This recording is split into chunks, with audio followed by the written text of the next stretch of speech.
Are you sorry for what you did? I did this with a specific intent to kill her. I'll tell you point blank, I have not 1 ounce of remorse for Tresian's death.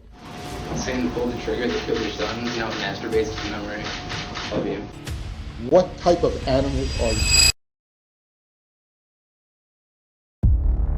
This is 17-year-old TJ Lane, a school shooter who wreaked havoc on Chardon High School in Ohio on February 27, 2012. At Chardon High School, we had shots fired, gunshots, multiple gunshots. According to police accounts, Lane entered the school, targeted the cafeteria, and opened fire, tragically claiming the lives of 3 students and inflicting severe injuries on 3 others. We have an active shooter at the high school. I saw a kid holding a gun, pointing it towards a group of kids, and getting ready to press the trigger. I looked up and he shot 2 more, and it hit a group.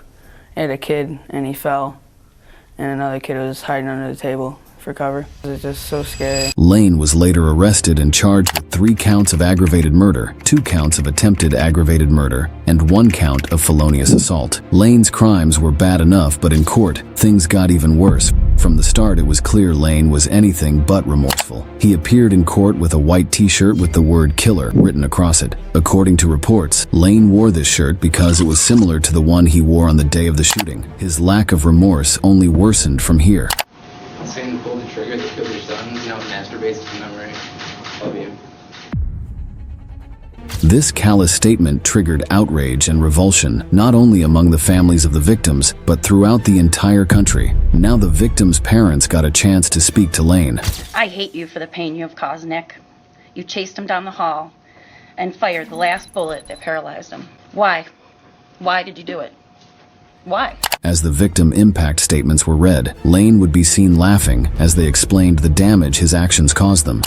I will have to eventually forgive you. Otherwise, you will haunt me.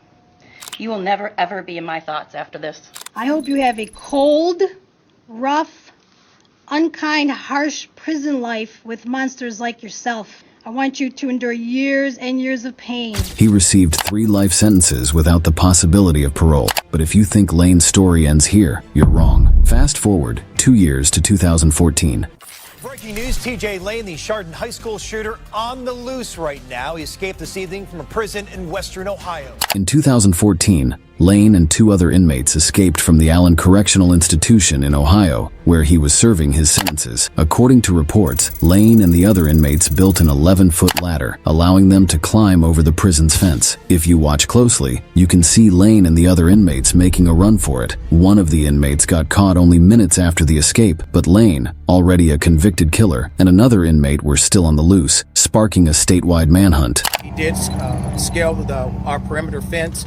And again, this is an ongoing investigation. Fortunately, Lane and the other escapee were captured by the next day. Upon his capture, Lane would be transferred to a maximum security prison in Lucasville, where he's now serving his 3 consecutive life sentences. While TJ Lane's case is repulsive, it's almost comparable to the monster that is Nicholas Cruz. My name is Nick, and I'm going to be the next school shooter of 2018. My goal is at least 20 people with an AR-15 and a couple tracer rounds. I think I can get done. It's going to be a big event. And when you see me on the news, you'll all know who I am. On February 14th, 2018, Nicholas Cruz, a 19-year-old former student of Marjory Stoneman Douglas High School, unleashed a horrifying attack resulting in the death of 17 people and injuries to 17 others.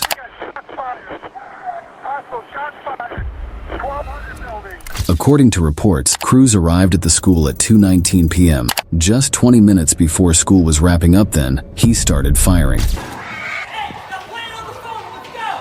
Cruz immediately fled the scene on foot, running to a local subway, where he could be seen begging a traumatized student for a ride home. Cruz's rampage became the deadliest high school shooting in the history of the United States. Eventually, he was arrested in a park near the school. What's going on? What's going on today, bro? The demons, man. Demons? The voices. Now, we move to Cruz's trial. The main defense, argued by Cruz's legal team, was that Cruz was a victim of mental health and developmental issues because his birth mother used alcohol and drugs during her pregnancy. At some point, we have to realize that there are women who will continue to abuse alcohol, do drugs, live a risky lifestyle while they are pregnant, do not get proper prenatal care, and that they damage their babies that are growing in their belly. And they damage the brain of the baby that is growing in their belly. There will be more Nicholas Cruzes because there will be more women that drink alcohol when they're pregnant, that poison their baby. Cruz's defense, however, was later videotaped, displaying disgusting acts as the proceedings continued. When these people are upset about specific things that have gone on from that table, like shooting the middle finger up at this court and laughing and joking, Miss McNeil, be quiet. When these people have sat in this courtroom and watched this behavior from that table, and they want to say that they're not happy about it, what is the problem? Before his sentencing, family members had the chance to speak directly to Cruz. And I watched you kill my daughter on video. I saw you enjoying it. You shot her with a single shot. I am wearing Joaquin's t-shirt that he wore the night before you killed him. You shot my kid 4 times. You his marvelous brain and ideas and dreams. You destroyed them. Shot him 4 times. You needed an AR-15 to do that, because otherwise Joaquin would have eaten the shit out of him. A student who survived Cruz's attack took the stand. After a 4-month trial, Judge Elizabeth Shearer delivered the sentence. The court imposes a sentence of life in prison without the possibility of parole. Cruz remained emotionless as he received 34 consecutive life sentences, 1 life sentence for each victim murdered or wounded at the hands of Cruz. His cold demeanor in court was disturbing. However, the next case will feature the most disrespectful and non-remorseful convict. This is Randall Moore. He is facing 3 life sentences for crimes against his former wife, Therese Ann Lynch. Lynch had left her husband and filed a protective order against him. This resulted in Moore kidnapping and killing his estranged wife. Officer Todd Rowland responded to the cries from the apartment, where he was then shot and wounded. Okay, 303 Adams been hit, officer down. Suspect's armed with 20 shells. Advises nobody come to the door, as he will shoot again. Shortly after, Moore had a phone call with a 911 dispatcher. Listen as he explains his motives. I didn't want to do any of this. Okay. But I'm telling you, all I wanted was my son. I just wanted to see my 7-month-old baby. That's all I cared about. Not long after, Moore surrendered, and for Officer Rowland, he underwent surgery for his hand. As the verdict is read out, Moore gives nothing but a slight nod. We, the jury, find the defendant guilty of murder in the first degree. We, the jury, find the defendant guilty of kidnapping in the first degree. Guilty of sexual abuse in the first degree. Guilty of attempt to commit murder. At Moore's sentencing, Lynch's mother gives a victim impact statement. What you did to my daughter, Therese Ann Marie Lynch, was evil, hateful, and despicable. You are now dead and rotting and repulsive to me. Read the journal she wrote. She hated you. Thank you, Judge. She hated you. You're a loser. Moore refused to apologize for his actions, saying he had no remorse for what happened. And I'll tell you point blank, I have not 1 ounce of remorse for Therese Ann's death. It could have all been prevented. All you had to do is let me see my kid. Now you're never going to see her again. But now comes the judge. If anybody didn't know what a piece of work you were before you start talking, they know it now. The court doesn't allow me to punish you any more than I'm doing now. If I could, I would. Moore was given a total of 3 life sentences, plus 25 years for the attempted murder. This is Stephen Lorenzo. So I'm asking you to give me the death sentence, because that'll be more comfortable for me to live out my lifetime. Who was facing charges for multiple homicides in Tampa Bay, Florida. According to police reports, Lorenzo and accomplice Scott Schweer collaborated to murder Jason Galehouse and Michael Wachholtz in his Seminole Heights home almost 2 decades ago. Lorenzo and Schweer lured the victims to Lorenzo's home after getting them drunk at a bar, according to police reports. Galehouse and Wachholtz's cause of death was blunt force to the head. Both would later be ruled homicides. The victims were dismembered and placed in trash bins throughout Tampa. Now, we go to Lorenzo's courtroom proceedings, where he's forced to face his victim's mother. And I can tell you right now, I am sick of my stomach just to have to look at your disgusting face. And you pulled away and you laughed about it.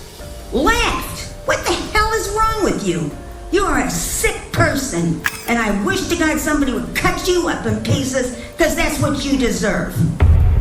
Judge Christopher Sabella would then ask Lorenzo the same question everyone's wondering. I just wanted to know why they're dead. Mr. Schweiker wanted to have a video done of him having experience as a master. He was trying, and I was videotaping. Mr. Schweiker got carried away. He lost control. But anyway, he lost control. The kid started to scream and get all upset. We realized that the kid was going to probably call the police on all of us. So we had a powwow and we said, this kid can't leave. He's going to identify all four of us.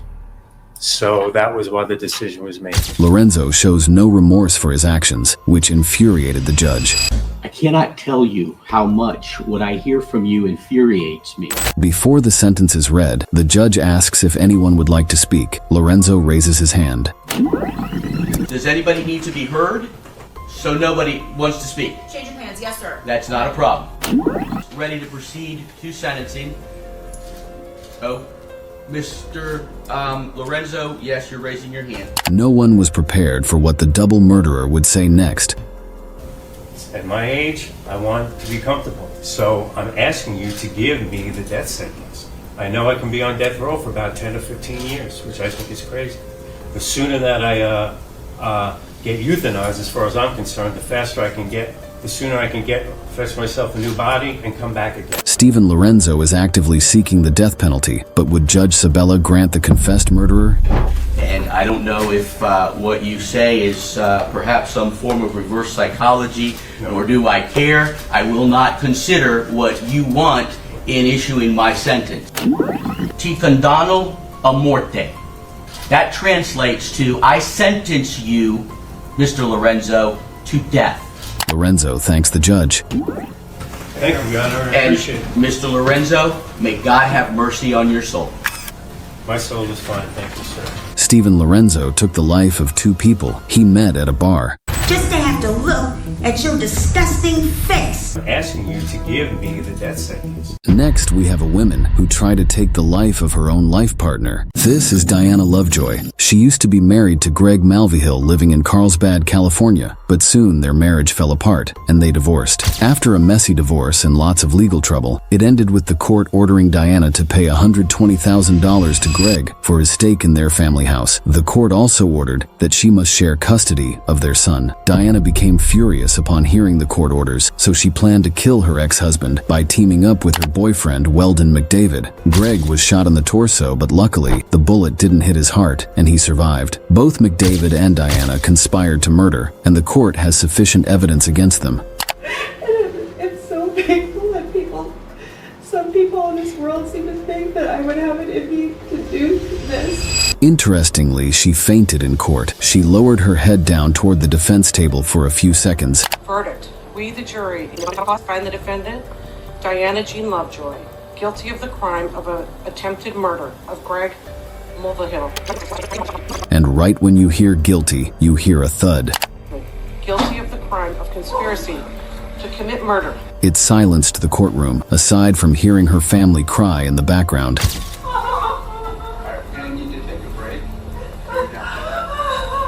She then is brought onto the floor.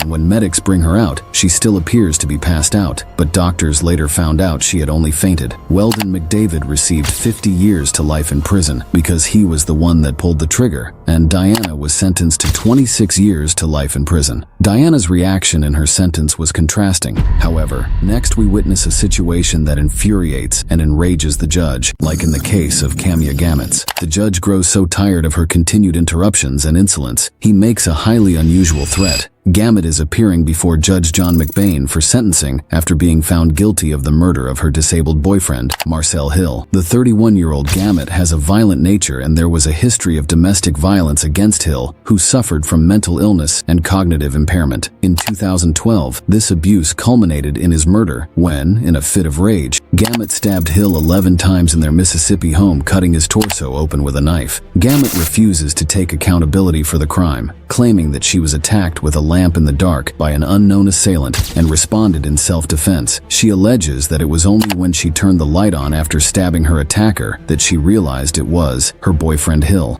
I also remember the cries of help that he screamed as you plunged that knife in and out of his body. Her hearing today begins with Hill's aunt giving an impact statement to the court about the ongoing trauma that his death has caused. However, Gamet takes issue with the content of the statement and can be seen rolling her eyes and snickering throughout, growing more incensed by her lack of respect and repeated interruptions. Judge McBain finally snaps and issues a threat to Gamet. And you're gonna shut your mouth, or I'm gonna have some duct tape put on it. Unfortunately, no duct tape can be found, and when it comes to Gamet's turn to address the court, her lack of insight is astounding. You won't believe how the judge responds. We'll wait here for a moment so we can get her quiet. Basically, at trial, the way I was portrayed, mostly everything was lies. There was a little bit of truth, but mostly I was convicted off of lies. Thankfully, Judge McBain isn't having any of it, and he explodes, reproaching Gamet for the callous and calculated nature of the murder.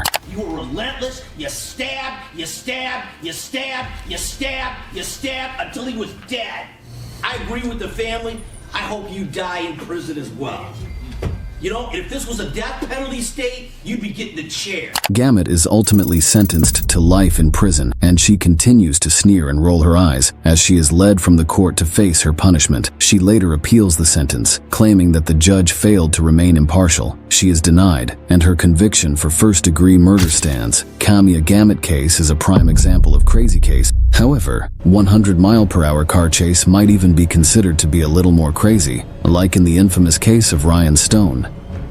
This is Ryan Stone, a Colorado man that went on a crime spree that spanned 5 counties and was broadcasted live by a news station's helicopter. Stone was convicted of carjacking 3 vehicles, including one with a 4-year-old inside the SUV. Authorities said when Stone sped away, he led police on a chase at speeds over 100 miles per hour. If we rewind here, you can just barely see a vehicle that Stone was driving, clipping a trooper with a Colorado State Patrol as he was trying to place stop sticks. He ended up with serious injuries. You see Stone pull out another victim from their vehicle and drive off. He heads right into a busy intersection, and now the chase is on foot. He books it off the road into a parking lot, running in between 2 buildings. As he slips on the ice, he loses his jacket. Now, there's just a fence in his way, but nope, it's too high. Cops now close in, and he finally surrenders. Stone is now in the county jail, but he believes he should be getting paid for his internet fame while breaking the news to his friends about the high-speed chase. Hey, did you know I made the news in the UK and Australia? What? Yeah, you get paid by YouTube. So, Channel 7 News, I believe, is going to be the one that gets paid for that.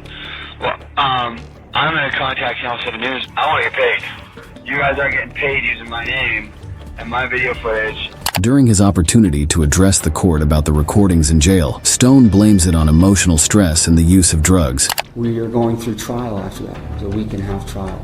Extremely stressful.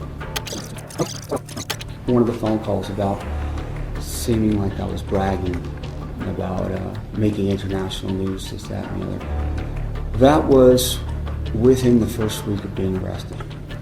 Still coming off of drugs. Stone was convicted of 18 charges, including attempted manslaughter, child abuse, and assault. Then the judge sentenced him to 160 years in prison. Ryan's reaction drew people to his case, but however, his reaction doesn't compare with the reaction of Tyrone Johnson. Sorry, because if you're hyperventilating, if you fast out, breathe in through your nose and out through your mouth. Do it with me, ready? Who is facing 2 counts of murder for the slaying of his then-girlfriend Stephanie Willis and her 10-year-old son Ricky, according to reports. Johnson and his girlfriend got into a heated argument over what the family would watch on TV. You changed the TV? Okay. Johnson continued to sob as he explained the argument became far too personal when Stephanie blamed him for his son's recent suicide. She said, I see my son killed himself like because you were and I called him back and I said, come and get me. Johnson then called his father for help, but it was during the phone call with his father that Tyrone lost it. That he hears the phone drop and 2 shots. On trial, Johnson argued that Stephanie's son Ricky ran into the room when he heard the chaos in the crossfire. However, prosecutors refused this version of events. He went and hunted down that little boy and shot him under a bed. We have shell casings, we have blood, We have holes in the wall. Prosecutors say this was a cold and calculated double murder by Johnson. During his sentencing hearing, Johnson was given the chance to speak. He was heard pleading for mercy and arguing his innocence. Truly remorseful and deeply sorry. The state, knowing nothing about me, would have you believe that before you was a vicious man who went hunting for human lives. Now the victim's family gets the chance to address the court. Grief we feel is never ending. Every minute of every day. We will never watch him grow up, never see who he would have become. The judge went on to explain how atrocious the murders were. Suffice it to say that a precious child is dead. This murder was heinous, atrocious, and cruel. And now, the sentence. For those acts, I sentence you to death.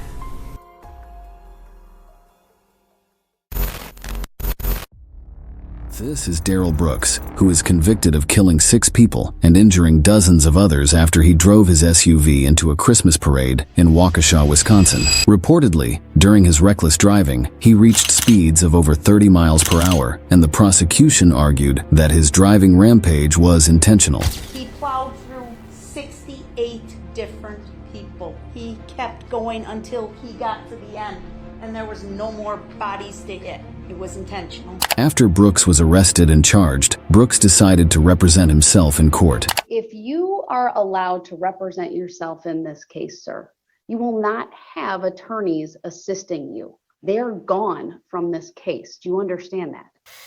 I think I will probably be better served representing myself. Throughout the trial, Brooks was removed multiple times for constant interruptions and outbursts. It was here that his real personality was shown when he started to laugh during a witness testimony. He told Erica that he was gonna find her and he's gonna kill her.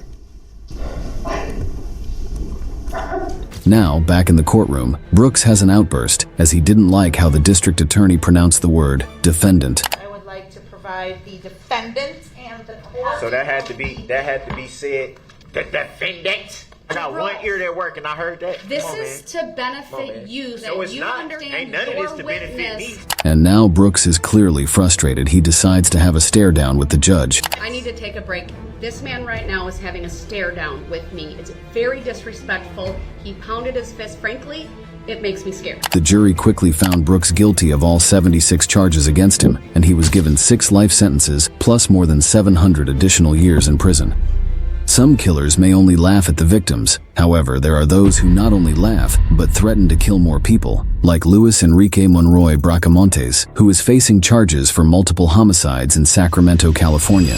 Bracamontes is on trial for the senseless killing of 2 Northern California sheriff's deputies. Rocco Montes, a Mexican citizen, repeatedly entered the United States illegally, while his wife, Janelle Monroy, is American. Bracamontes' wife is also charged in the deputies' slayings. The defense team has argued that the anti-immigrant sentiment fueled by President Trump has tainted their client's chances of receiving a fair trial. They even tried to enter a plea of not guilty by reason of insanity, but to no avail. If you think murdering 2 cops is bad enough, Mr. Bracamontes will shock you with his outburst and lack of remorse in court. The prosecutor, Rod Norgard, starts his opening statement, describing the intense firefight that tragically claimed the life of Deputy Danny Oliver. Detective Mike Davis left Deputy Scott Brown retreating under heavy fire. Bracamontes laughed and called Deputy Brown a coward. As if that was not enough, Bracamontes proudly declared his intention to kill more officers, showing zero remorse for his heinous actions. But it doesn't stop there.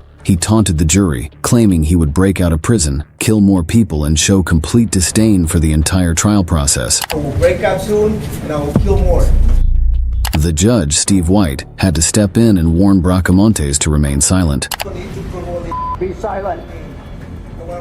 Be silent. While the defense attorneys argued that these outbursts were clear signs that their client was mentally unfit to stand trial. Despite all the chaos and disruption caused by Bracamontes, the judge has ruled that he is competent to stand trial. He was found guilty on 2 counts of first-degree murder, with special circumstances, and sentenced to death. Bracamontes finally gets what he deserves. However, next, we will see the most disrespectful defendant ever.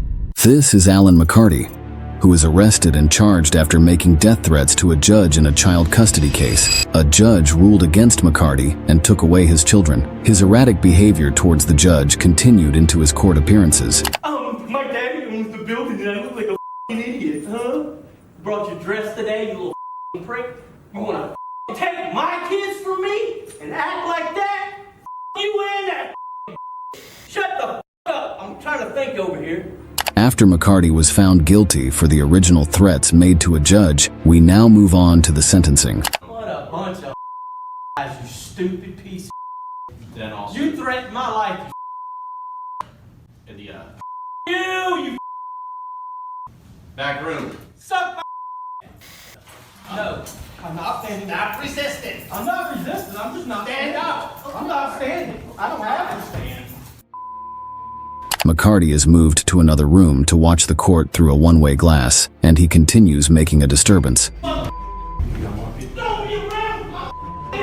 McCarty was sentenced to 20 years in prison. The judge also issued an additional 10-day sentence due to his actions in the courtroom. McCarty's actions were horrible. However, nothing could prepare you for the non-remorseful reaction of Michael Swanson. This is Michael Swanson, who was 17 when he went on a killing spree of 2 Iowa gas station attendees in the span of an hour. Where did you shoot? On the body? Yeah. And on the face? In the face? Okay. Why the face? I thought I was just gonna shoot to injure her. Why would I shoot her at all? Swanson entered a gas station in Elgano, Iowa, in a ski mask and a handgun, demanding cash and cigarettes from 47-year-old Vicki Bowman Hall. Despite following the request without hesitation, Swanson still shot and killed her. An hour later in Humboldt, Iowa, Swanson repeated the same act in another gas station, this time killing Sheila Myers. He was arrested 60 miles away from the shooting when authorities identified his vehicle with both victims following his request, but were killed anyways. It indicated that murder was Swanson's primary goal. How did it feel when you pulled the trigger? I mean, some people say that, it feels powerful or that it's kind of a rush, or what did you feel when you pulled the trigger? I feel powerful. Swanson was charged with 2 counts of first-degree murder and 2 counts of burglary. All allegations of Swanson's motives were answered by himself. I then intentionally, deliberately, and with premeditation shot the clerk, causing her to die. I did this with a specific intent to kill her. Now, as one of the victim's daughters gives a victim impact statement, Swanson sits completely emotionless. How could you do what you did to my mom and my family? I want to know if you're even sorry. Are you sorry for what you did? My mom was not only completely 100% innocent, but she was also a defenseless woman when you came in with that gun. You said you did it for cigarettes and money and so no one could identify you, but I think that's a lie. You did it, as you later said on, that it was so you could feel powerful. As Swanson was sentenced, he smiled and laughed. Cold-blooded murder. Cold-blooded murder, young man. You are dangerous. You are unpredictable. Prison for the rest of your life. Swanson was given 2 life sentences, and 4 years into his sentence, he slit another inmate's throat. This is Martez Abram. Look at the screen, sir. Yes. That's you shooting him. Yes. And you admit that you shot him in cold blood? Yes. He is charged with the double murder of 2 Walmart managers, Brandon Gales and Anthony Brown, and injuring a police officer in South Haven, Mississippi. On a fateful day in 2019, he walked into the local Walmart, aiming to settle a workplace dispute with bloodshed. Now to the latest on that deadly shooting at a Walmart in Mississippi. This morning, we're learning about more about the victims killed by a disgruntled employee who opened fire. It was July 30th, 2019, when Abram, angry from a recent suspension, decided to enact his revenge. Heavily armed, he stormed the Walmart, shooting and killing 2 managers, Brandon Gales and Anthony Brown, and injuring a South Haven police officer. And I ran up to him. I kneeled down, and I looked at him. I said, Anthony, honey, please say KC one more time. Just say KC one more time. Brandon was the most loving and caring, hardworking young man that I know. And he truly loved his family. As tension peaked in the courtroom, everyone was caught off guard by the sudden capitulation of Abram. An open meltdown took him over. Stop it. Look at the screen, sir. Yes. That's you shooting him? Yes. And you admit that you shot him in cold blood? Yes. Let's see. Now it's time for justice. A guilty verdict has been turned in by the jury, and the judge is about to lay down the sentence. In count 1, I will sentence you to death. Count 2, you will be sentenced to death. In count 3, you will be sentenced to life. The cold-blooded acts of Martez Abram and the dramatic courtroom confession leave one to wonder about the thin line between a mundane workplace dispute and a murderous rampage. But as shocking as this case was, it pales in comparison to the disturbing courtroom meltdown of Damon Kemp. This is Damon Kemp. He is charged with the double murder of his roommates in Daytona Beach, Florida. Police were called to investigate a burglary at an apartment complex, and it was here that Kemp allegedly confessed to the murders. He was originally staying with his 2 roommates when both individuals were shot several times in the apartment. During Kemp's bond hearing, he is escorted into court in a wheelchair. God! God! God! God!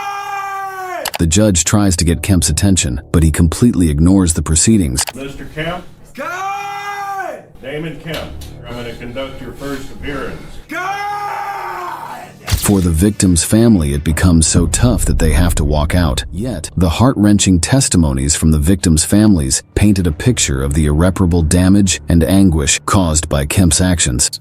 I called him a child of God so that he understand he had a higher purpose in this world. He used to say that he wanted to be a police officer, and you know that's dangerous. In May, the gavel sealed Kemp's fate as he was found guilty, sentencing him to 3 life terms. The eerie calmness after his outbursts felt like the lull after a devastating storm. Damon Kemp's courtroom meltdown was a window into the disturbing and sometimes dark realities that unfold in courts. But how does his meltdown compare to the mind-numbing case of Joseph McNroe? This is Joseph McNroe, a triple homicide convict from Washington State. On Christmas Eve in 2007, Joseph and his then-girlfriend Michelle Anderson decided to murder 6 members of her family, including 2 children. This sent a paralyzing horror through the community of Coronation, Washington, and it's not hard to see why. The 911 call reporting the incident painted one of the most gruesome images of any murder incident in the country. 911?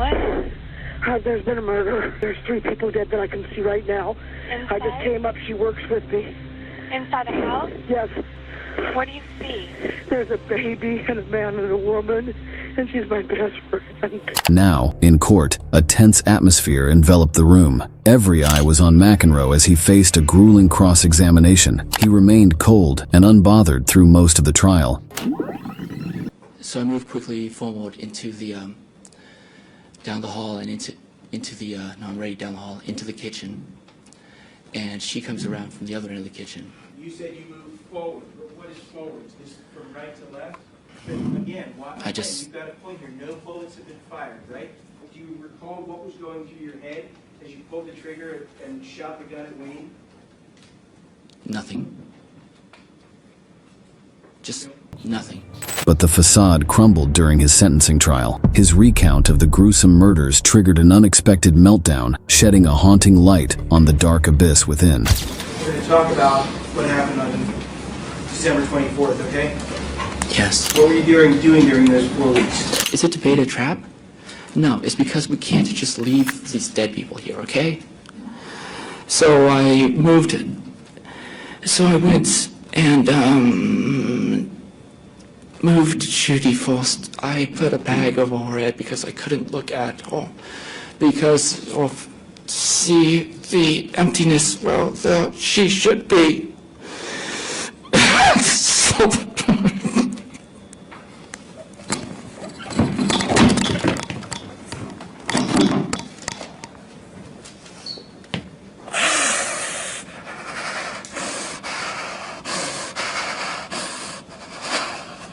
Harshly condemning McNroe's cowardly act, the presiding judge will now deliver the sentence.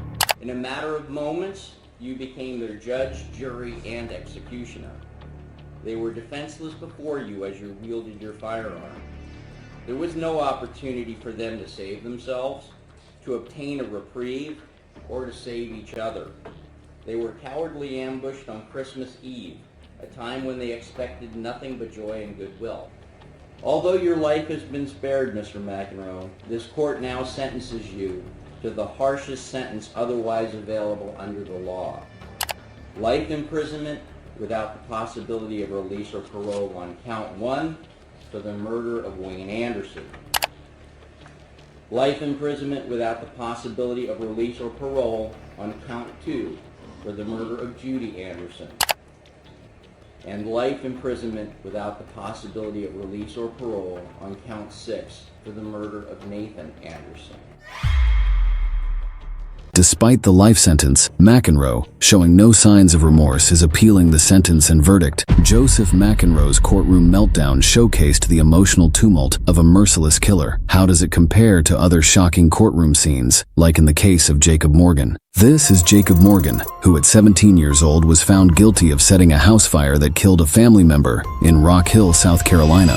Morgan was left alone to look after his 14-month-old stepbrother, and reportedly, prosecutors said Morgan intentionally set the fire that killed his family member. In court, Morgan is at a probable cause hearing. Listen as the judge speaks. So therefore, I am going to find that there is probable cause to charge the individual for General Sessions Court for both charges.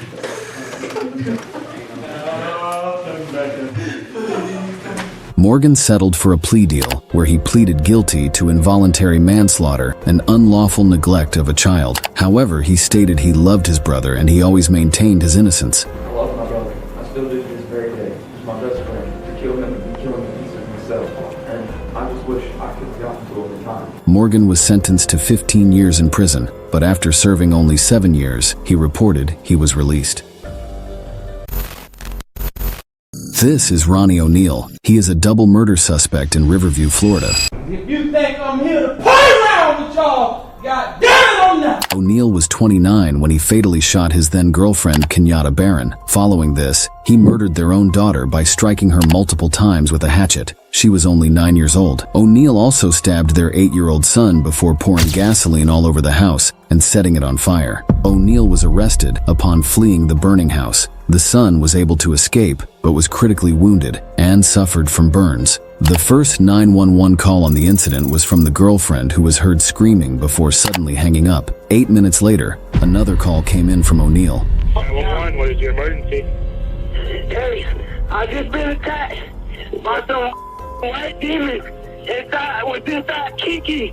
Kiki, her name is Kiki, and she tried to kill me. After the arrest, Oneal was psychologically cleared to represent himself in court. During the trial, he cross-examined his now 11-year-old son, who he stabbed, to which the son explained everything that happened. It's good to see you, man. Good to see you too. Did I hurt you that night of this incident? Yes, I did. And how did I hurt you? you stabbed me. Oneal also accused the prosecution of fabricating evidence. Because he's playing a fraudulent damn recording of me beating Kenyatta Barron. I did kill Kenyatta Barron. After Oneal was found guilty at his sentencing, the judge went on to say this was the worst case she's ever seen. This is the worst case ever in my life, and I have seen some horrors. He also stated that he was not sorry for what he did. I am not sorry for something I didn't do, and I am not sorry for the things I did do. Oneal was given a total of 3 life sentences, plus 90 years without parole. For Oneal's son, he was adopted by the detective who cared for him the night of the murders. Oneal's actions were horrible. However, nothing could prepare you for the reaction of Jeremy Christian. This is Jeremy Christian, who was found guilty of murdering 2 people in Portland, Oregon. Christian was on a packed train when he suddenly broke out on a racial rant towards 2 young women. You can see bystanders step in to attempt to stop Christian. Unfortunately, the situation escalated and Christian stabbed and killed 2 men, seriously wounding a third. You can see Christian fleeing the crime scene. Passengers of the train followed him and he was arrested about a mile away. During the arrest, you can see Christian in the back of the patrol car. Christian was later found guilty of 2 counts of murder and attempted murder. Now, at the sentencing, one of the victims delivers a victim impact statement, and this is where Christian has an outburst. To Mr. Jeremy Christian, your mom should have swallowed you. You are a waste of breath, and when you die and go to hell, I hope you rot.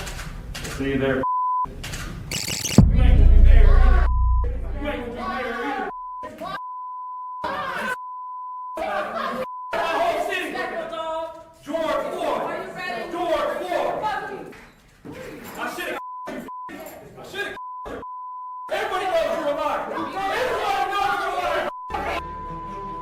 After Christian is escorted out of the courtroom, the judge's sentence set him to 2 consecutive life terms plus more than 25 years for his other convictions. Christian got exactly what he deserved. However, this wasn't the only time convicts got a sentence that was so befitting viewers can't get enough of it, like the case of Christopher McNabb.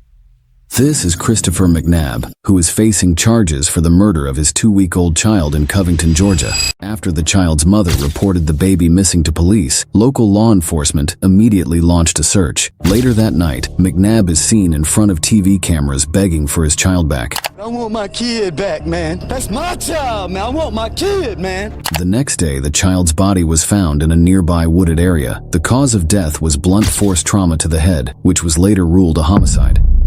McNabb was arrested and charged with the murder of his own 2-week-old baby. After he was found guilty, we now move on to the sentencing. McNabb can then be heard claiming his innocence. I'm innocent. I didn't do it. I've maintained that the whole time. I would never do this. That's all I got to say. I would never do it. I'm innocent. And now the judge lets McNabb unknowingly choose his own sentence. You claim you're innocent, so you tell me what sentence the man or woman that you claim did this should receive. If you ever find out who did them, they deserve to be under the jail. Okay, so they ought to get the maximum sentence. Most definitely. Okay. On the crime of malice murder, I sentence you to life in confinement without parole. After McNabb was handed down the max sentence, he was moved to Hayes State Prison in Tryon, Georgia, where he is serving his life sentence. However evil is Christopher, the next case leads to Kaila Mendoza, who tweeted this the same night she took 2 girls' lives in a deadly drunk driving crush. This is Kaila Mendoza, who's facing charges for double manslaughter among other charges in Florida. The 20-year-old woman, who was not licensed to drive, was convicted of the murder of 2 women while drunk driving in Fort Lauderdale, Florida on November 17, 2013. Before the crash, Mendoza went to a local bar with her manager and colleagues from her job, where she drank 2 fishbowl margaritas. A few hours later, Mendoza got behind the wheel of a Hyundai Sonata and drove the wrong way on the Sawgrass Expressway. Kayla hopped into her car and went speeding the wrong way down the freeway at more than 80 miles an hour. She collided head-on with another car, killing these 2 beautiful young women, Marissa Cotroneo and Caitlin Ferrante, both just 21. Mendoza was charged with 2 counts of DUI manslaughter while impaired, 2 counts of DUI manslaughter with an unlawful blood alcohol level, 2 counts of vehicular homicide, and 2 counts of driving without a license causing death. Mendoza's then boyfriend owned the Hyundai Sonata, involved in the crash, and explained that the 2 drunk to care tweet was directed toward him. 2 drunk to care tweet was for my boyfriend because he was upset I was out hanging out with them and with Marcelo drinking because he wanted me to be home. The Ferrante and Cotroneo families filed lawsuits against Mendoza, her boyfriend, the T-Mobile store where Mendoza was employed, and the Tijuana taxi company. On May 4, 2015, 2 months after pleading guilty to 2 DUI manslaughter charges, Mendoza was sentenced to 24 years in prison. Mendoza was apologetic throughout the trial, and when she heard her sentence, her apology and crying intensified. How much time passes, I'm gonna live with that heart every day. After her sentence, Mendoza will also serve 6 years of probation and is permanently banned from driving a motor vehicle. Mendoza's apologies and remorse showed that she may yet be saved. However, other cases went viral because of rather unusual rulings, like the case of Susan Marie Mellen, a woman who spent a staggering 17 years in prison for a crime she didn't commit. She was allegedly involved in the beating to death of Richard Daly, a homeless man. At 42 years old, she was sentenced to life imprisonment without the possibility of parole. She's seen here in an interrogation, begging a detective to believe she's innocent and didn't commit the crimes she's accused of. Anyway, are you sick, ill, or injured? Do you have any medical problems? No, but I do. Okay, well, I'm gonna book you. No, I'm not gonna believe. I'm talking homicide. A man was murdered. All right. I didn't murder him. Susan was found guilty based on the testimony of an informant who was later discovered to be a pathological liar. I would never. I mean, from my heart and my soul, I would never let somebody do that to anybody. I mean, I didn't hate Rick. I would never let anybody do something I hated. Or I still.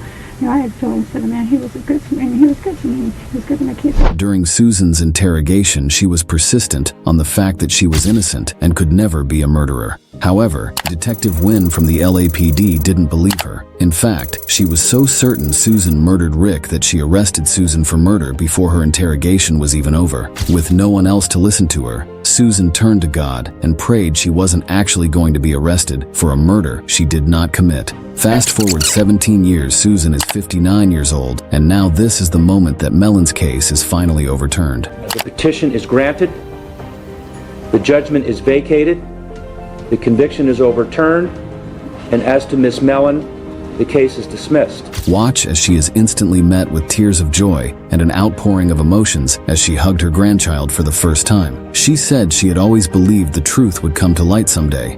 I even wrote freedom on the bottom of my tennis shoes with a black marker because I believed I was going to be free. She never lost faith and maintained her conviction that she would walk free one day. Now that the day had arrived, she couldn't contain her happiness and even broke into a joyful dance as Susan embraced her family. She forgave those who wrongly imprisoned her, emphasizing the importance of forgiving even one's enemies. She eagerly anticipated sharing a McDonald's Happy Meal with her youngest daughter, reminiscent of the day they couldn't have one due to her arrest. In prison, but freedom wasn't in me. I always felt like I was free in the inside. Well, I mean, I still kind of in shock. I don't know if it still hasn't hit me. I didn't want to be bitter. I didn't want to be a miserable lifer. I knew I was going to go home. Is that your first cell phone? Yeah, I never had one. I don't even know how to turn it on. I'm free! Ah! The state of California awarded Mellen $597,000 in compensation, and reportedly, the Los Angeles City Council agreed to pay $12 million to Susan Mellen. However, Susan Mellen isn't the only person whose exoneration case went viral. There's the case of Daniel Villegas, who spent 18 years in prison for a double homicide he never committed. At the young age of 16, Daniel was convicted and has been behind bars since. On April 10, 1993, Armando Mondolazo, 17, and Bobby England, 18, along with two other individuals, were walking home from a house party when a car approached them slowly and sped away. Witnesses reported that the car turned around and came back toward the group, eventually stopping. Someone from the back seat opened fire, tragically killing Lazo and England. However, the story doesn't end there. You're probably wondering how Daniel became a suspect to the case in the first place. Well, as it turns out, there was actually no physical evidence linking Daniel to the crime. No DNA was found, no firearms retrieved, and no forensic evidence linking him to the case at all. He was convicted based on the testimony of a friend who claimed he confessed to the crime to him. This was a reliable witness in 2014 who told the detectives, I asked him if he did it, and he said yes. When 16-year-old Villegas was brought in for questioning, an El Paso detective threatened him with beatings and the death penalty unless he confessed to the murder. Under duress, the teenage Villegas signed a prepared confession from the detectives. He attempted to withdraw his confession a few hours later, but it was already too late. Villegas was charged with 2 counts of capital murder, with the false confession being the sole evidence against him. After spending 18 years behind bars, his verdict was eventually overturned, and Villegas was released on bond. He got married and started a family during this time. However, a third trial awaited him, which would determine his fate. Finally, the moment arrived, and Villegas stood in the courtroom uncertain if he would return home to his family or be sent back to prison for life. Watch as the judge delivers the news to Daniel that his 18-year-long nightmare was finally over. In the District Court of El Paso County, Texas, 409th Judicial District, the State of Texas versus Daniel Villegas, number 94 0D09328. Verdict Form B. We, the jury, find the defendant Daniel Villegas not guilty of...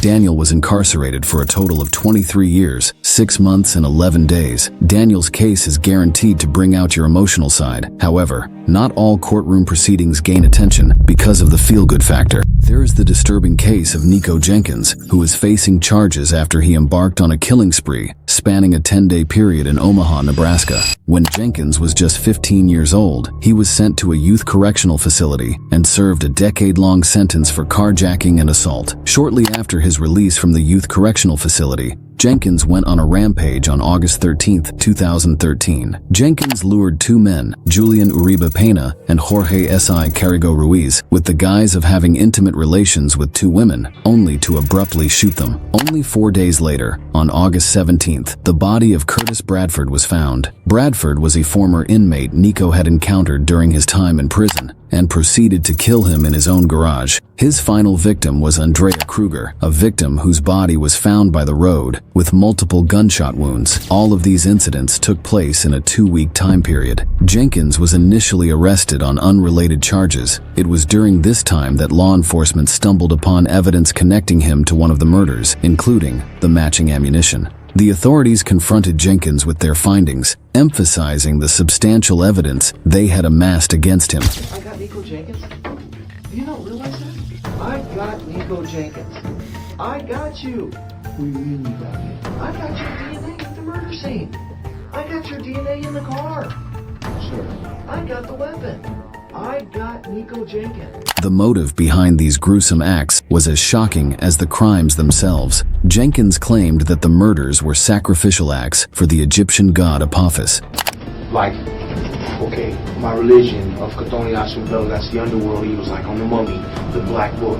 So this was them, my little cousins. So when they were in the house with me, that when I got to serve the search warrant, Right. this was their ritual of sacrifice. Jenkins entered a plea of no contest to the 4 charges of first-degree murder and voluntarily waived his right to a trial by jury. The court proceedings were marked by Jenkins' erratic behavior, including speaking in tongues, fits of laughter.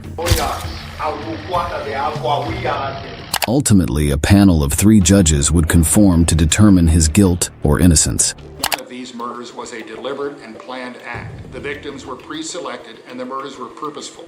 The murders were characterized as deliberate and premeditated, with the victims being specifically targeted. The defendant's commission of these 4 murders over a 10-day period is one of the worst killing sprees in the history of this state. Upon being convicted of all 4 murders, Jenkins remained motionless as the sentence was delivered. The panel unanimously concluded that the death penalty was fitting, imposing it for each of the murders committed by Jenkins. Strikingly, Jenkins exhibited an unresponsive demeanor in the face of being sentenced to death.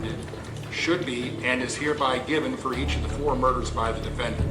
Additionally, he received a staggering sentence of up to 500 years in prison for his other charges. However bad you think Nikko Jenkins' case was, next we have a case that features 2 brutal teenage murderers. This is Antonio Barbeau, who with his best friend Nathan Paape, brutally murdered his grandmother in an attempted robbery in Sheboygan County, Wisconsin. We got in, and then I looked to Nate, he nodded, and then I took the first swing. Okay, and when you say that you took the first swing is with the hand axe? Yes, sir. The boys, who were both only 13 at the time, had intended to sneak up at his grandmother's and rob her. But upon showing up at the house, they were spotted and invited inside. She was attacked with a hatchet and a hammer, ultimately being struck at least 27 times until she died. Started heading into the living room, falling. And as she was falling, did you strike her again? I hit one more time as she was falling. At any point, did you not have the hand axe during this incident? Right after that, Nate took it and he used it, the blade side of it. You said that he took off the sweater. By that, do you mean the sweater that you had given him? Yes. Why did he do that? I think because it was getting in the way. Getting in the way of what? Him swinging.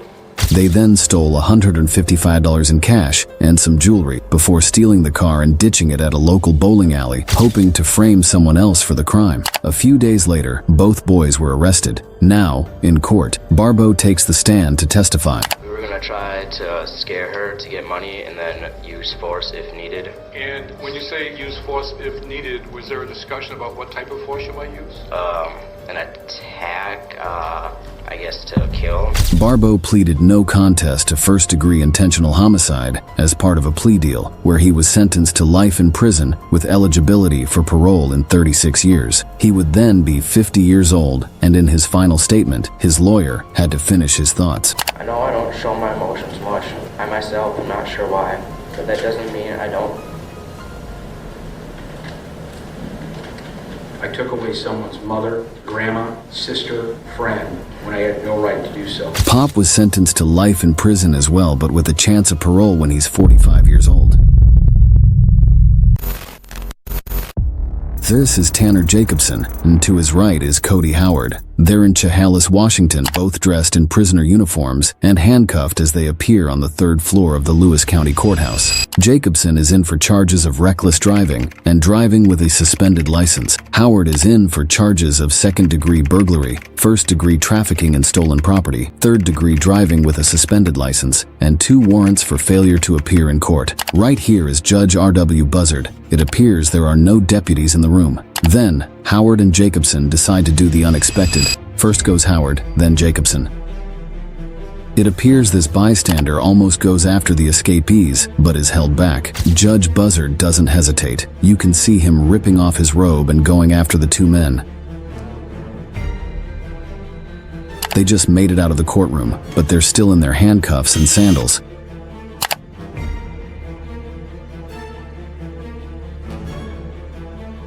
Now in the 3rd floor stairwell.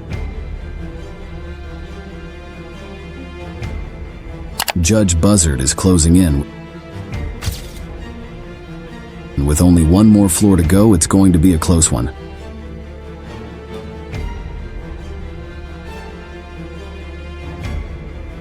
After Jacobson takes a quick look around, he's out the door and gone.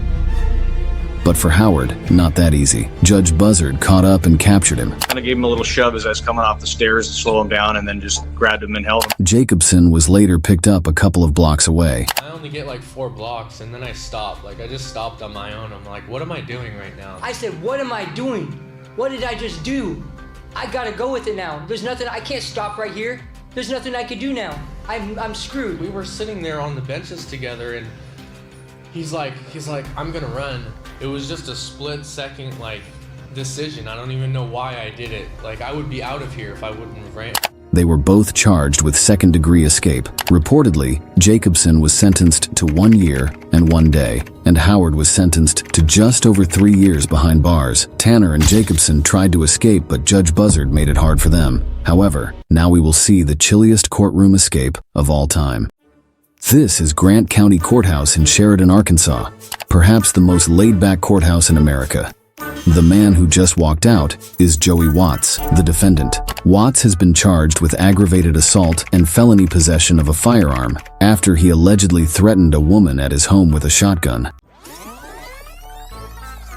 As you can see, the vibe here is pretty chill. There's Watts' attorney, a couple of women chatting up the prosecutor. This woman is possibly checking her social media feed, but no sign of a bailiff. The jury is currently deliberating the weapons charge, but moments earlier, Watts was found guilty on the assault charge, and he's likely headed to prison. Except, he walks out. Notice the man in yellow who taps the other guy just as Watts reaches the exit. Then, they get up. Watts enters the stairwell at a casual pace. No one's chasing after him. He's made it to the ground floor. Watch as he gestures towards something or someone. Without a care in the world, he heads for the main entrance. As he exits, notice he's got a little pep in his step. Outside and tasting freedom, Watts begins to jaw. At this point, he's not about to take any chances. While Watts is making a break for it inside the courtroom, the jury has just returned with a verdict on the weapons charge. Guilty. Watts' freedom is short-lived as he's picked up by police the next day. As it turns out, this was not a one-man job. 3 other people are arrested and charged with aiding Watts' escape, including one of the men from inside the courtroom, who happens to be Watts' brother, Jesse Watts. He's found guilty and sentenced to 6 years in prison. When Joey finally returns to court, he receives a combined sentence of 36 years in prison, 10 for the assault charge and 26 for the weapons possession. But for his brazen escape, no additional charges are brought against him. Watts is currently eligible for parole in 2025. Joey found it easier to escape. However, some suspects master the act, like in the case of Joel Delgado. This is Joel Delgado. He is currently being brought to the Pulaski County Courthouse in Little Rock, Arkansas. He is brought into court to face multiple charges, including residential burglary and theft of services. Reportedly, during his arrest, he claimed he was injured, so he was brought to a hospital. Now the sheriff deputy is currently escorting Delgado into the courthouse to face his charges, but steps before they enter the door, Delgado loses his shoe, which just might be a distraction for his getaway plan. Hey, you see a shoe back there? Where is it? With Delgado in a neck brace and a wheelchair, it appears he can't walk, but he sure can run.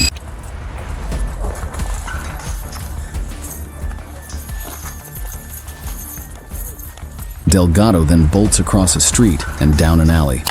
Oh, I'm gonna catch you, baby. I'm finna shoot your. The deputy seems to lose him and searches through the streets looking for the suspect. Hey, can you call the police for me? Call the police for me.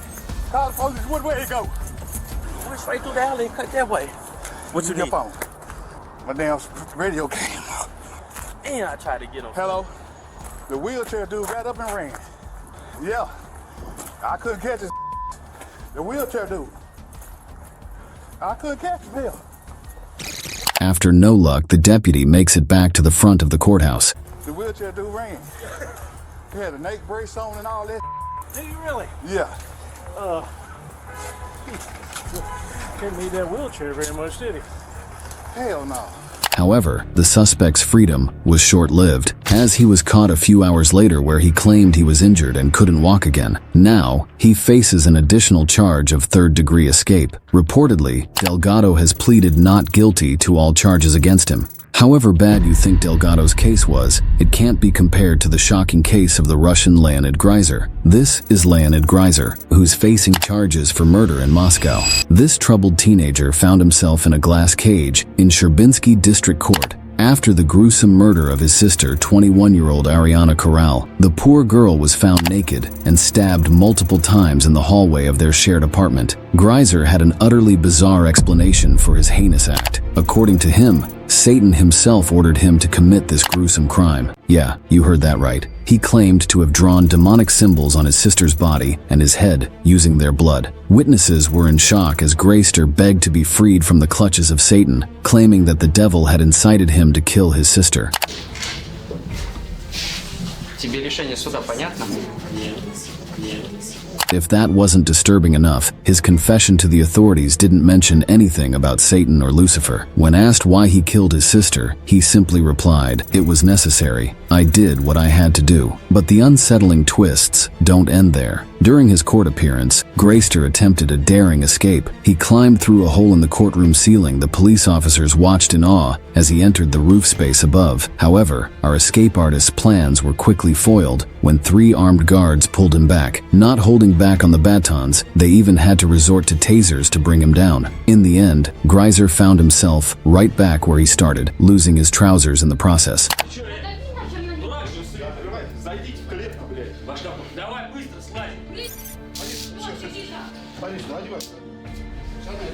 His audacious attempt to flee the courtroom will undoubtedly go down in the books as one of the most daring escape endeavors.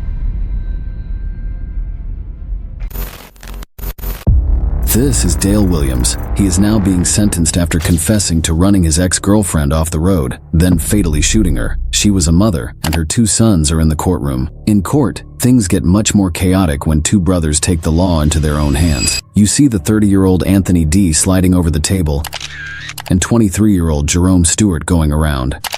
There was no order in this courtroom as 2 brothers attacked their mother's killer.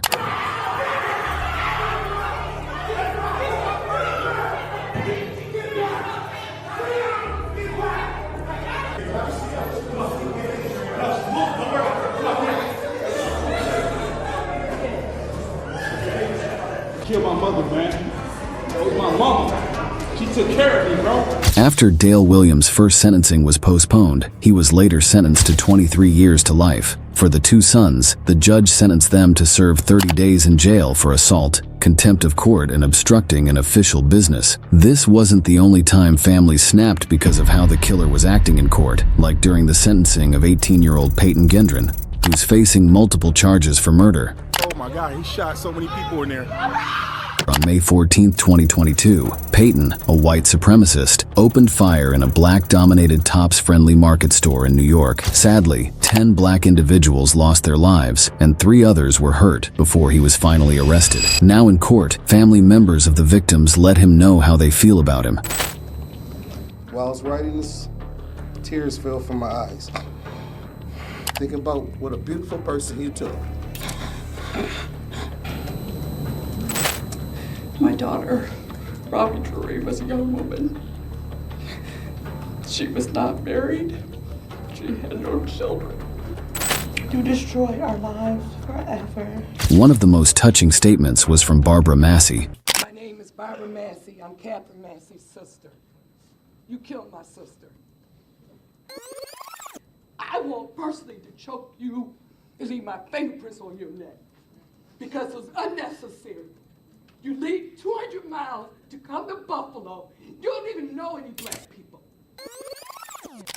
I want to choke. You better think those places. You better say, cops, thank y'all for protecting me because I will hurt you so bad.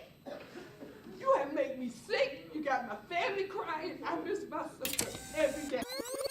You don't like black people. Man, you don't know a damn thing about black people. However, while she was speaking, a supposed family member wanted to let Payton know how he felt.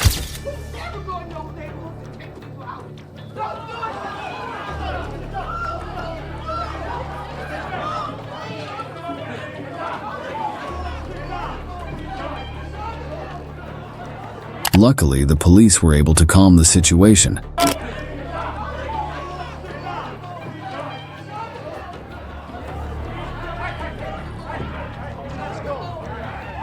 Now it's Payton's turn to speak. I'm very sorry for all the pain I forced the victims and their families to suffer through. I'm very sorry for stealing the lives of your loved ones. I cannot express how much I regret all the decisions I made leading up to my actions on May 14th. I did a terrible thing that day. I shot and killed people because they were black. And I don't want anyone to be inspired by me and what I did.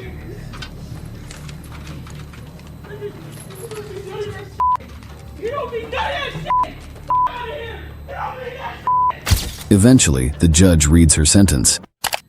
The damage you have caused is too great, and the people you have hurt are too valuable to this community. You will never see the light of day as a free man ever again.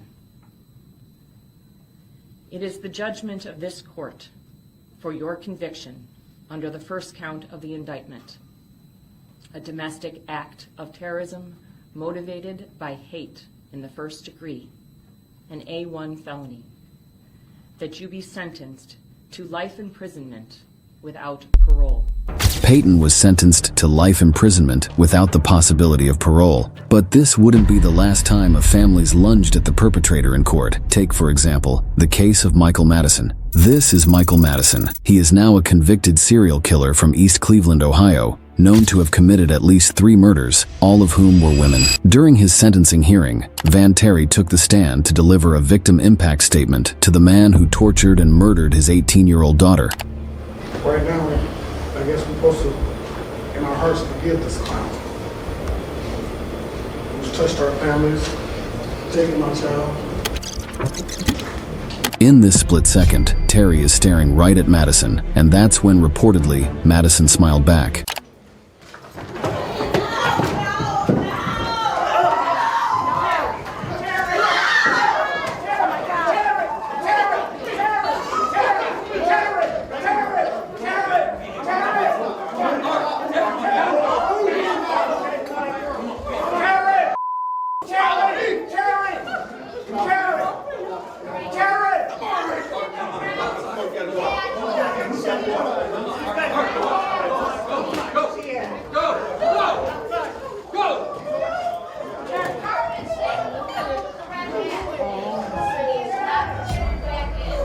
Terry is released without charges, and in 2016, Madison was sentenced to death. He is currently being held on death row. However, we will witness a similar yet more intense courtroom proceedings of sexual abuser Larry Nassar, who is facing multiple charges for sexual abuse. Larry was a sports doctor at Michigan State University and with USA Gymnastics when police received reports of his crimes. However, during investigations, Larry had a different story. I get it. Why didn't she say something if she was feeling violated in any way, shape, and form? There was no communication. Okay. Do you ever get aroused during these exams? I shouldn't be getting during an exam. Right. Well, the reason why I'm talking to you about this is because this young girl and her mother both observed this on more than one occasion during treatment. If there was arousal, it's.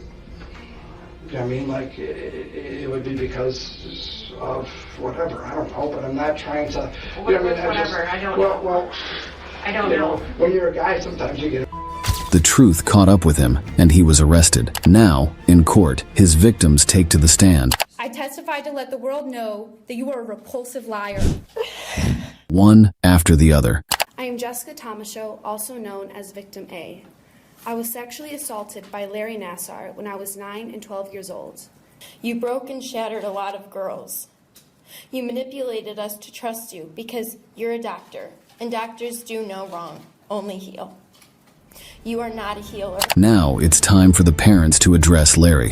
I don't know who you are now. Maybe I never knew. Maybe none of us did. But Larry, you did this to yourself, and you did this to us. But to sit in prison and wait to die. And I said, are you ready to go to lunch? And she's like, no, Mom, I just want to go home. And I said, what's wrong? Are you in pain? And she said, Mom, I just want to go home. And I said, okay. So we got in the car and I said, and she started bawling. And I said, Chelsea, tell me what's wrong. And she said, Mom, he put his and they weren't gloved. And I said, Chelsea, I was right there in the room. And she goes, you couldn't see what was going on, Mom. And she said, he hurt me. In 2009, she took her own life because she couldn't deal with the pain anymore. For this particular parent, Larry's tears hold no value. Words were not enough. I would ask you to, as part of this sentencing, to grant me 5 minutes in a locked room with this demon. Would you do that? Yes or no? No, sir. Would you give me 1 minute? You know that I can't do that. That's not how I do. Well, I'm going to have to get stuff on.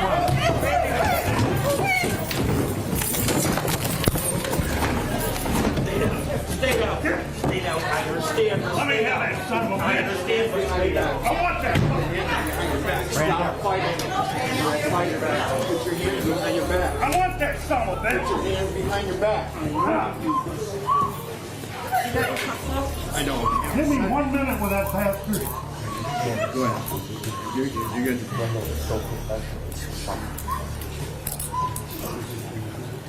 Eventually, Larry takes to the stand. What I'm feeling pales in comparison to the pain, trauma, and emotional destruction that all of you are feeling. There are no words that can describe the depth and breadth of how sorry I am for what has occurred. An acceptable apology. In the end, the judge gives her sentence. I find that you don't get it, that you're a danger. You remain a danger. I am a judge who believes in life and rehabilitation when rehabilitation is possible. I have many defendants come back here and show me the great things they've done in their lives after probation, after parole. I don't find that's possible with you. Your decision to assault was precise, calculated, manipulative. Sir, I'm giving you 175 years, which is 2,100 months. I've just signed your death warrant. I need everyone to be quiet. I self-contempt powers. I told you I'm not nice. Thank you. That's all for the record. Larry will spend the rest of his life in prison. However, while this reaction could certainly be dismissed as an effect of uncontrollable anger, the same can't be said for the case of 23-year-old Kwin Boes. Facing charges for murder, Kwin is in court for the murder of his 11-month-old son. Kwin was found guilty and sentenced to 25 years in prison. However, as he was being led away, the unexpected happened. Jeremiah Matthew Lay, the child's uncle, punched him before he was wrestled down by the police.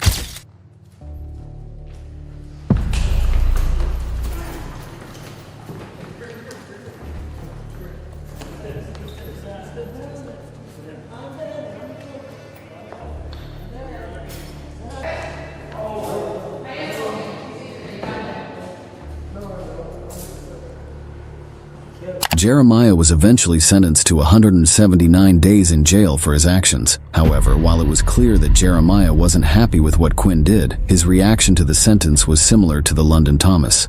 This is Vashon Flowers. Vashon Flowers, accused of murder, found himself entangled in a tragic incident stemming from a heated dispute over smoking, which ultimately resulted in the fatal shooting of his wife, Jamie Thomas Flowers. In the courtroom, as the daughter of the victim took the stand, she recounted the harrowing events that unfolded. He was irritable and said that he was a grown man. If he wanted to buy cigarettes, he would buy cigarettes. He got down on the ground and started choking my mother. Actually, I heard, "You don't have to do this, Vashon. Please don't do this. You don't have to do this."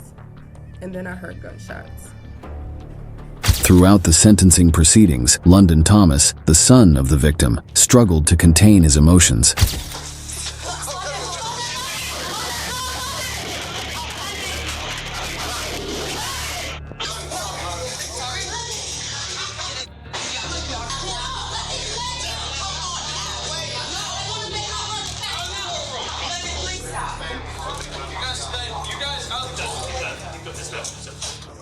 Eventually, Vashon received a life imprisonment sentence. Like the video for the algorithm, and don't forget to subscribe for more videos. Watch this video next.